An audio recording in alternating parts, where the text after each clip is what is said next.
नमस्कार। प्रांजल ज्ञान गंगा में आप सभी का स्वागत है। हम संक्षिप्त महाभारत का पाठ कर रहे हैं, जिसमें कि वन पर्व चल रहा है। कल हमने अर्जुन के द्वारा काल के और पौलुमों के साथ युद्ध और स्वर्ग से विदाई की कथा को पढ़ा था। आज हम पांडवों का गंधमादन पर्वत से चलकर और कहीं जाना और द्वैत वन में प्रवेश की कथा को पढ़ेंगे, जो कि इस प्रकार है। तो चलिए कथा शुरू करते हैं। अब जन्मेजय ने पूछा, वैशंपायन जी, जब महारथी वीर अर्जुन अस्त्र विद्या की पूर्ण शिक्षा पाकर इंद्र भवन से लौट आए, उसके बाद उनसे मिलकर पांडवों ने कौन सा कार्य किया? वैशंपायन जी बोले, अर्जुन अस्त्र विद्या सीखकर इंद्र के समान महान पराक्रमी वीर कोई और नहीं था।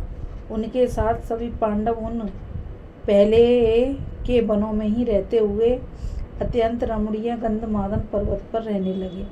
उस पर्वत पर बड़े ही सुंदर भवन बने हुए थे तथा वहां नाना प्रकार के वृक्षों के निकट अनेकों तरह के खेल होते रहते थे। उन सबको देखते हुए किरीटधारी अर्जुन वहां घूमते और हाथ में धनुष लेकर सदा अस्त्र संचालन का अभ्यास किया करते थे। पांडवगण कुबेर के अनुग्रह से वहां रहने के लिए उत्तम निवास स्थान पाकर बड़े सुखी थे। अर्जुन के साथ वे वहां 4 वर्ष तक रहे, परंतु उनको वह समय एक रात के समान ही प्रतीत हुआ। पहले के 6 वर्ष तथा वहां के 4 वर्ष, इस प्रकार सब मिलकर पांडवों के वनवास के 10 वर्ष सुखपूर्वक बीत गए। तदंतर एक दिन भीम, अर्जुन, नकुल और सहदेव एकांत में राजा युधिष्ठिर के पास बैठकर उनसे मीठे शब्दों में अपने हित की बात बोले। गुरुराज, हम चाहते हैं कि आपकी प्रतिज्ञा सच्ची हो तथा हम वही कार्य करना चाहते हैं जो आपको प्रिय लगे। हम लोगों के वनवास का यह 11वां वर्ष चल रहा है। आपकी आज्ञा श्रोधार्य कर मान अपमान का विचार छोड़कर हम निर्भयता पूर्वक वन में विचर रहे हैं। हमें विश्वास है, उस खोटी बुद्धि वाले दुर्योधन को चकमा देकर 13 वर्ष का अज्ञातवास भी हम सुख से व्यतीत कर लेंगे। 1 वर्ष तक गुप्त रीति से भ्रमण करके फिर हम उस नराधम का अनायासी संहार कर डालेंगे। वैशंपायन जी कहते हैं, धर्म और अर्थ के तत्व को जानने वाले धर्मपुत्र महात्मा युधिष्ठिर ने जब अपने भाइयों का विचार अच्छी तरह जान लिया, तब उन्होंने कुबेर के उस निवास स्थान की प्रदक्षिणा की और वहाँ के उत्तम भवन, नदी, सरोवर तथा समस्त यक्ष राक्षसों से जाने के लिए आज्ञा मांगी। तत्पश्चात राजा युधिष्ठिर अपने सभी भाइयों और ब्राह्मणों को साथ लेकर जिस मार्ग से आए थे उसी मार्ग से लौट पड़े। रास्ते में जहाँ कहीं भी अगम्य पर्वत और झरने आते, वहाँ घटोत्कच इन सबको एक साथ ही कंधे पर उठाकर पार पहुँचा देता था। महर्षि लोमश ने जब पांडवों को वहां से प्रस्थान करते देखा, तो जिस प्रकार दयालु पिता अपने पुत्रों को उपदेश देते हैं, वैसे ही उन सबको सुंदर उपदेश दिया और स्वयं मन ही मन प्रसन्न होकर देवताओं के निवास स्थान को चले गए।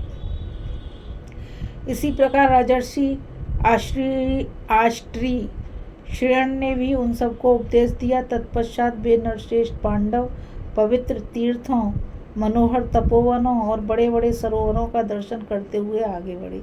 वे कभी रमणीय वनों में, कभी नदियों के तट पर, कभी जलाशयों के किनारे और कभी पर्वतों की छोटी बड़ी गुफाओं में रात को ठहरते जाते थे।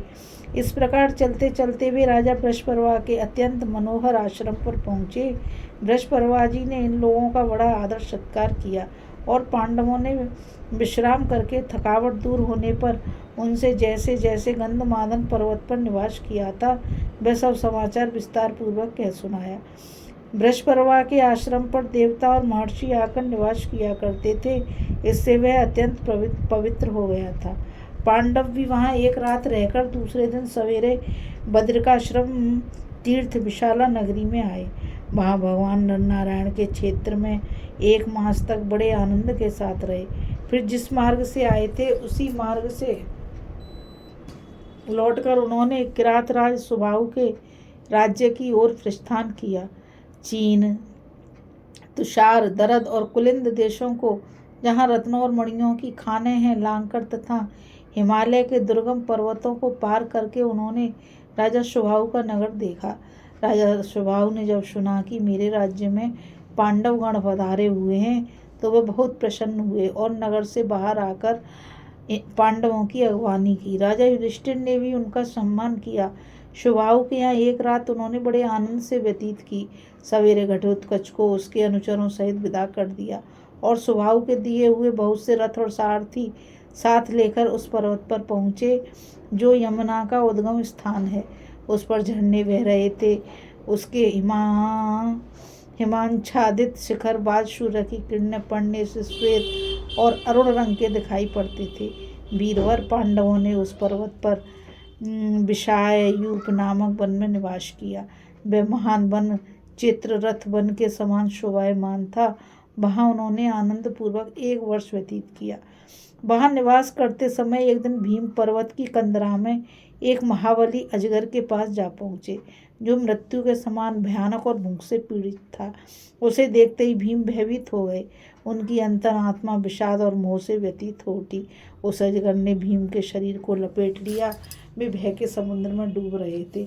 उसी समय महाराज युधिष्ठिर ही दीप के समान उन्हें शरण देने वाले हुए। उन्होंने ही आकर उन्हें सर्प के चंगुल से छुड़ाया। उस समय पांडवों के वनवास का 11वां वर्ष पूरा हो रहा था और 12वां वर्ष समीप था। अतः वे किसी दूसरे वन में भ्रमण करने के लिए उस चित्ररथ के समान सुंदर वन से बाहर निकले और मरुभूमि के निकट सरस्वती नदी के तट पर जाकर देत वन में पहुँचे। वहाँ देत नामक एक सुंदर सरोवर था।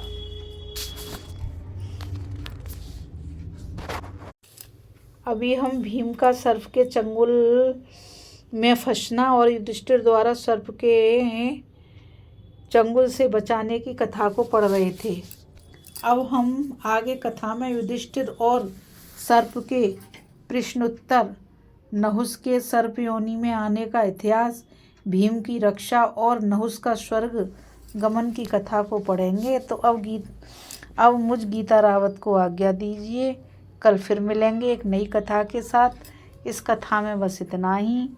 और मैं आप सभी से यही कहना चाहूँगी कि इस चैनल को ज़्यादा से ज़्यादा लाइक, शेयर और सब्सक्राइब कीजिए ताकि यह अमूल्य ज्ञान अधिक से अधिक लोगों तक पहुँच सके।